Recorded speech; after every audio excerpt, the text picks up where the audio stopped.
So here's your GERD people. We did the palpation there and how you treat the soft tissues. Here is a closed chain manipulation for internal rotation. This is where I got Ivy on her side in a sleeper stretch kind of a position. 90, 90, sitting on her scapula. Okay, so you got to pin that down. I'm going to get the range I want, or find her end of range.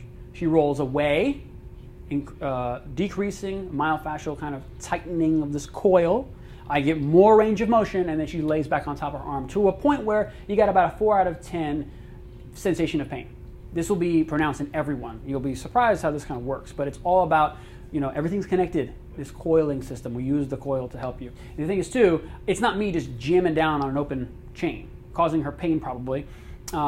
It gives her control, gives your patient control to find that barrier, hold it there. They're using their body, not the muscles. So the muscles can actually relax, the tissues can relax.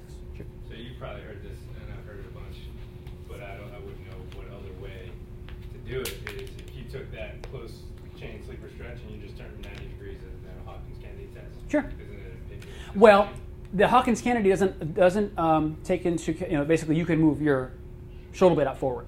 I'm pinning her back here, so I'm actually aiming at external rotator muscles more so. Some people say glenohumeral ligament, posterior glenohumeral ligament as well. The literature on that one is not good.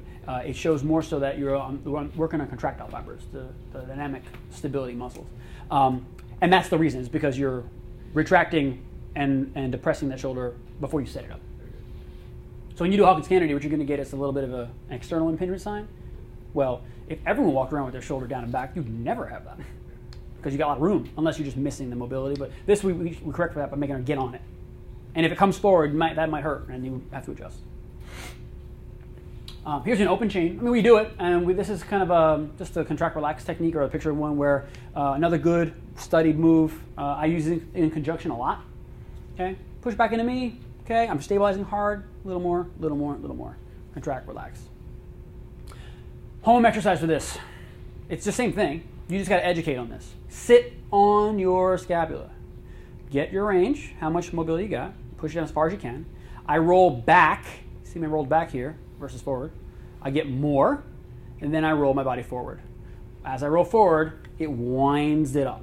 I feel it like, whoop, there. 4 out of 10, hold 20 seconds, roll back, find more, do it again.